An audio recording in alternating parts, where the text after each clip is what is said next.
हमारे मन में गंदे विचार क्यों आते हैं? हम नहीं चाहते पर फिर भी हमारे मन में गंदे विचार आते रहते हैं। लेकिन क्यों मन ही हमारा सबसे बड़ा दोस्त है और मन ही हमारा सबसे बड़ा शत्रु है? जब हम अपने मन के हिसाब से चलते हैं तो मन हमें भटका देता है, और जब हम मन को संतुलित कर लेते हैं तो हम अपनी जिंदगी में सब कुछ का लेते हैं। हम हमारे मन में आने वाले गंदे विचारों को रोकने की कोशिश करते हैं, पर जितना हम रोकते हैं उतने यह विचार हमारे अंदर प्रवेश करते जाते हैं।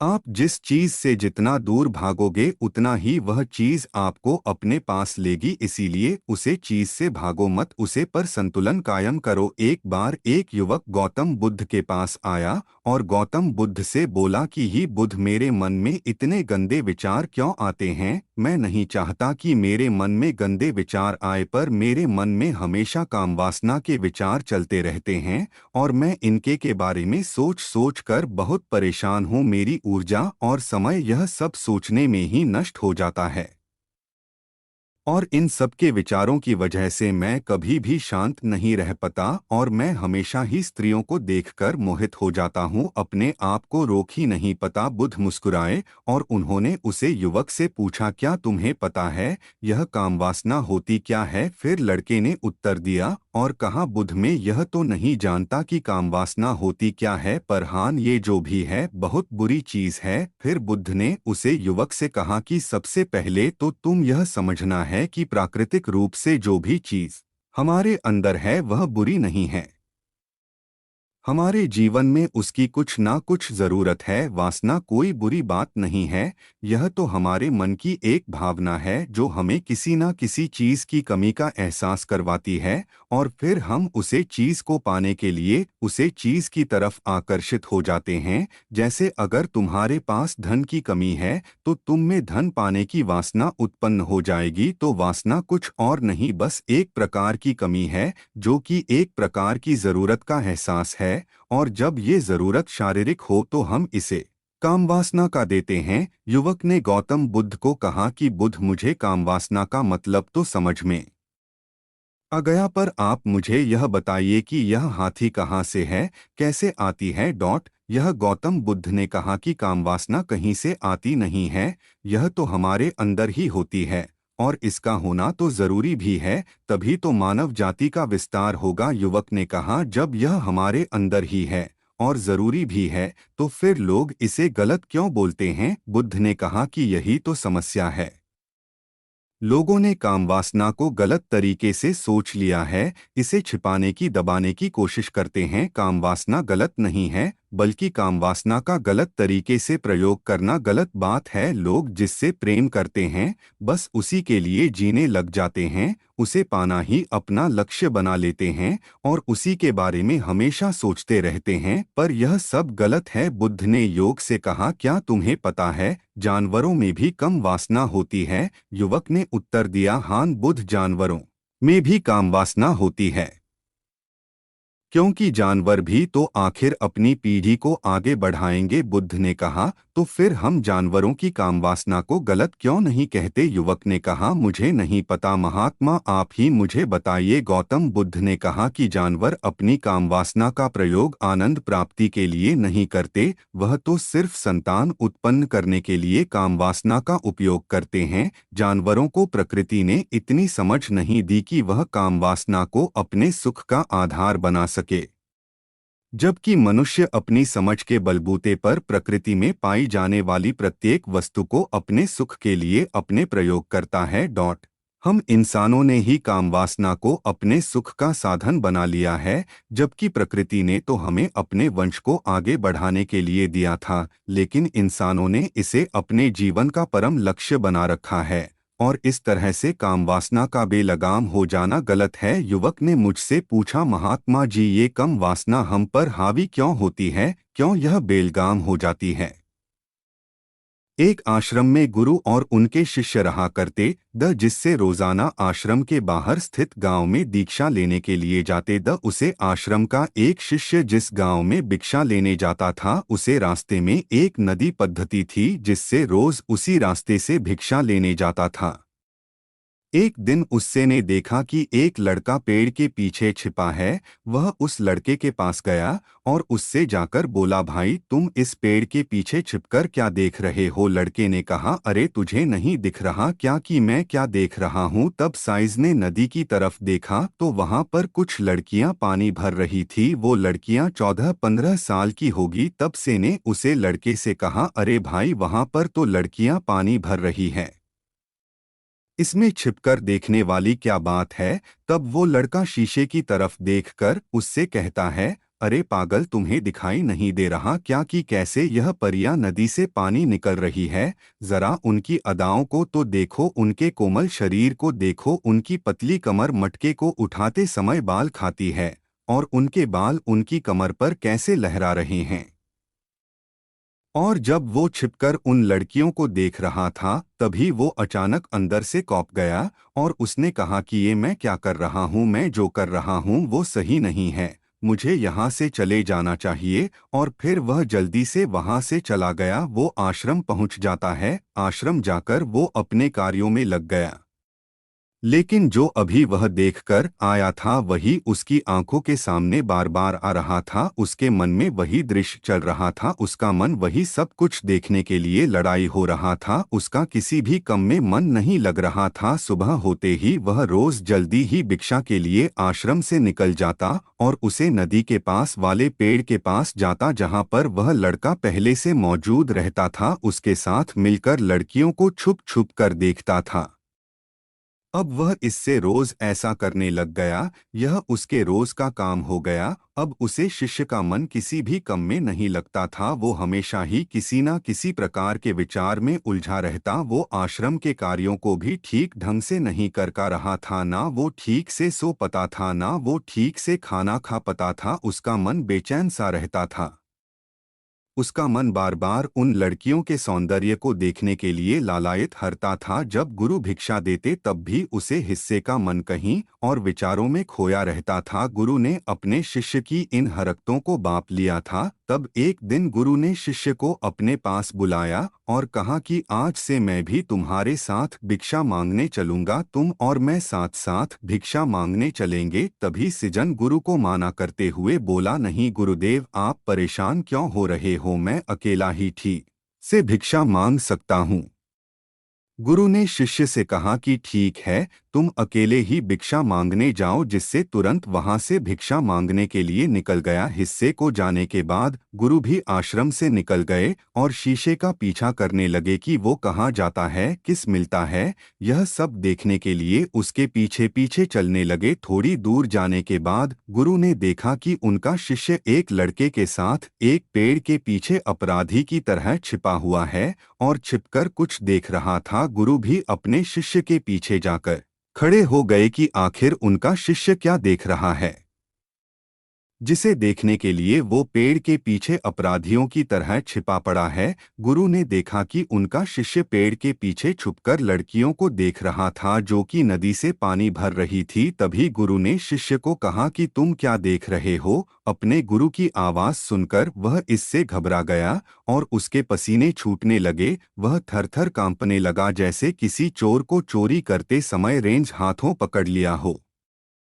उसी से की हालत खराब हो गई। वो कुछ भी नहीं बोल का रहा था। दूसरा का जो शिष्य के साथ था वहां से भाग गया। जिससे घबराया हुआ था उसके मुंह से कुछ टूटे फूटे शब्द ही बाहर निकल रहे द वो अपने गुरु से नजर भी नहीं मिला का रहा था। गुरु ने शिष्य की तरफ देखा और कहा कि मेरा शिष्य तो निर्भय था, उसे तो किसी भी चीज का डर नहीं था। लेकिन ये क्या, तुम तो डर के मारे कहाँ पर हो? जिससे इन्हें गुरु से कहा कि मुझे माफ कर दो गुरुदेव, मेरा इसमें कोई दोस्त नहीं है। उसे लड़के ने मुझे बहका दिया था, लेकिन आपसे मैं वादा करता हूँ कि आज के बाद मैं ऐसा कभी दोबारा नहीं करूंगा। मुझे माफ कर दो गुरुदेव। गुरु ने शिष्य से कहा कि कोई बात नहीं, पर इस बात का तुम ध्यान रखना कि हम जैसी संगति करते हैं वैसा ही फल हमें प्राप्त होता है। हम जैसी संगति करते हैं उसके विचार हमारे अंदर प्रवेश करते हैं। इसीलिए अच्छी संगति करो जिससे तुम्हारे अंदर अच्छे विचारों का प्रवेश हो। फिर गुरु और शिष्य आश्रम लौट आए और फिर आश्रम के कार्यों पर ध्यान देने लगा। उसने उसे रास्ते को छोड़ दिया।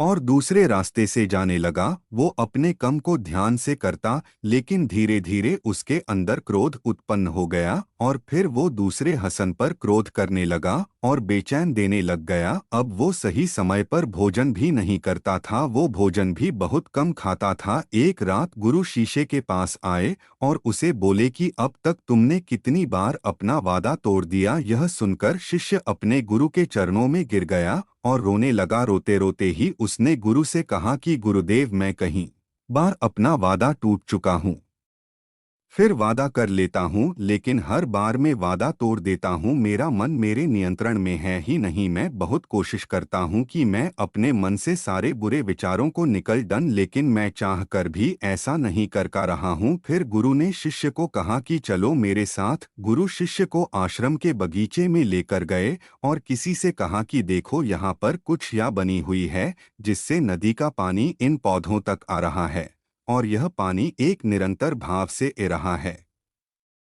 क्या तुम इस पानी के बहाव को रोक सकते हो? शिष्य ने कहा कि हाँ गुरुदेव, मैं इस बहाव को रोक सकता हूँ। फिर शिष्य ने मिट्टी उठाकर उसे नाली में दल दी। वो पानी थोड़ी देर के लिए रुक गया और फिर थोड़ी देर बाद उसे रेत के ऊपर से पानी ए गया। गुरु ने शिष्य से कहा, अरे ये क्या, ये तो पानी रुका ही नहीं। फिर से ने कुछ कंकर पत्थर उठाकर उसे नाली में दल दिए और फिर थोड़ी देर के लिए पानी रुक गया, लेकिन फिर थोड़ी देर बाद ही उन कंकड़ पत्थर के ऊपर से पानी निकल आया। फिर गुरु ने कहा कि इससे यह क्या हुआ, पानी तो फिर से ए गया। तुम तो बोल रहे द कि तुम इसे रोक दोगे। क्या हम किसी कम को रोकना चाहे तो क्या हम उसे रोक नहीं सकते? तब सीसी ने कहा, कोई बात नहीं गुरुदेव, मैं इस पानी को तो आपको रोक के दिखाऊंगा। फिर वह फिर से एक बड़ा सा पत्थर लेकर आया और उसे नाली पर दल दिया और पानी रुक गया। तब गुरु से कहा कि देखा गुरुदेव, मैंने कहा था ना कि पानी को मैं रोक दूंगा। मैंने पानी को रोक दिखाया, आपकी बात मैंने पूरी कर दी। गुरु मुस्कुराए और बोले, अच्छा जरा ध्यान से देखो, पानी रुक गया क्या? वो तो पीछे की नाली तोड़कर बाहर ए गया और अगल-बगल से बह रहा है।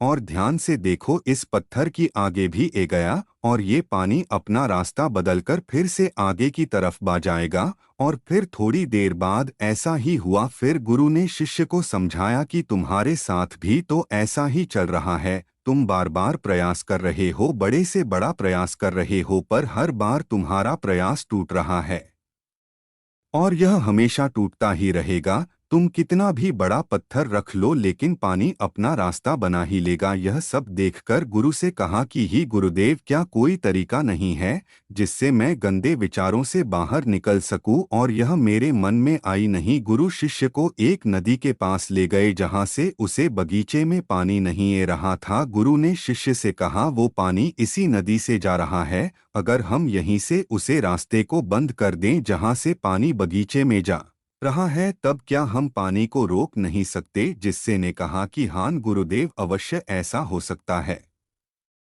इस पानी को यहीं से बंद कर देता हूँ, तब आगे की नाली में पानी जाएगा ही नहीं और फिर बगीचे में पानी जाएगा ही नहीं। फिर से इन्हें नदी से जाने वाले रास्ते को बहुत मेहनत करके पत्थर और मिट्टी दल डालकर बंद कर दिया और गुरु से कहा कि गुरुदेव, मैंने पानी को बंद कर दिया है, अब यह पानी बगीचे में जाएगा ही नहीं। तब गुरु ने कहा, किसी से अगर पानी बगीचे में नहीं जाएगा तो पेड़ पौधों को पानी कहाँ से मिलेगा? उन पेड़ पौधों को तो पानी की आवश्यकता है और उन पेड़ पौधों में कुछ पेड़ पौधे तो ऐसे हैं जिनको रोज पानी की आवश्यकता है, वह तो मुरझाकर मर ही जाएंगे। उनका क्या होगा? पानी तो हमें खोलना ही होगा। जिससे ने गुरु की बात सुनकर वापस नदी से जाने वाले पानी का रास्ता खोल दिया। तब गुरु ने शिष्य से पूछा, जिससे अगर हम इस नदी के पूरे पानी को बगीचे की तरफ मोड़ दे तो क्या होगा? तब साईं जवाब दिया कि गुरुदेव, वहां पर जितने भी पेड़ पौधे हैं वो गलकर नष्ट हो जाएंगे, वहां पर कुछ नहीं बचेगा।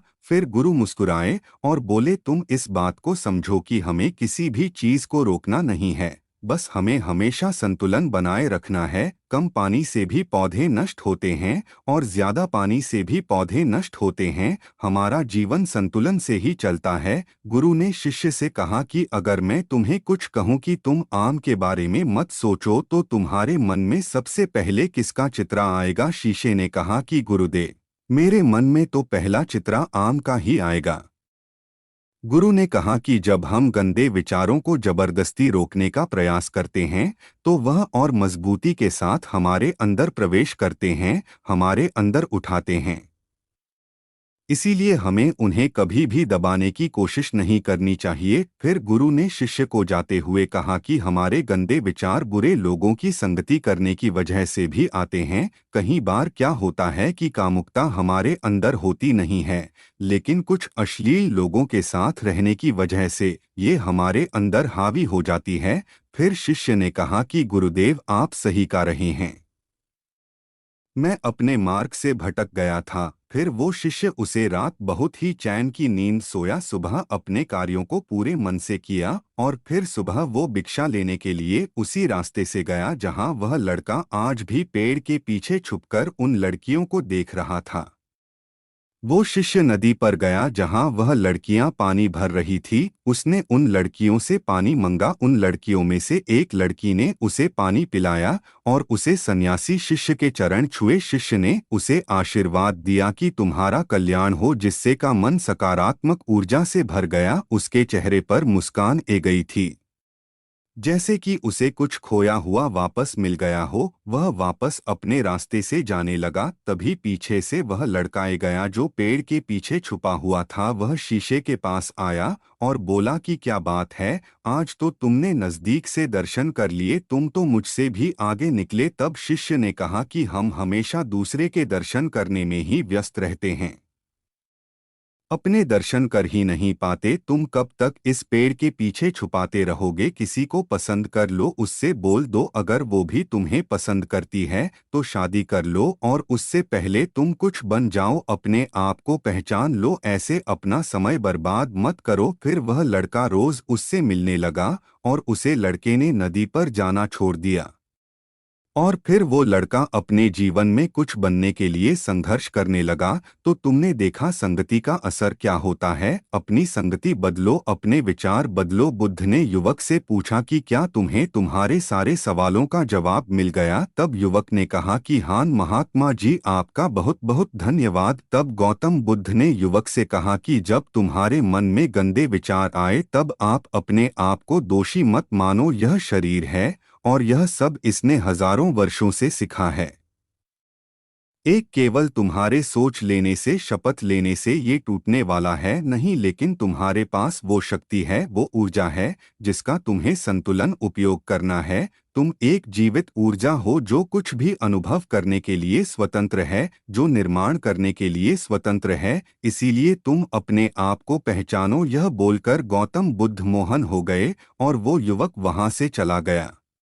वीडियो अच्छा लगे तो सब्सक्राइब जरूर करें ताकि आपको ऐसे ही मोटिवेशनल वीडियो मिलते रहे।